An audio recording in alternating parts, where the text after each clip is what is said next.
All right, currently it's Friday, June 23rd at 12:05 p.m. This is Myers Park in Canton, Ohio. Right there is Heritage Christian School.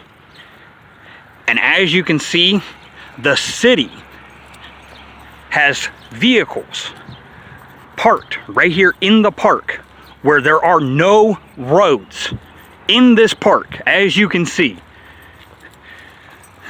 there is one guy right there on the other side of the jungle gym set. You can see the rake moving.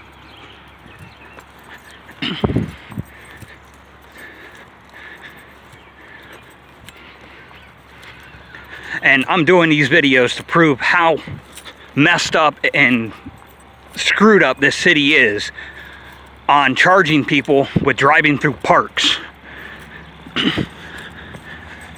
And as you can see, there is nobody in that one right there.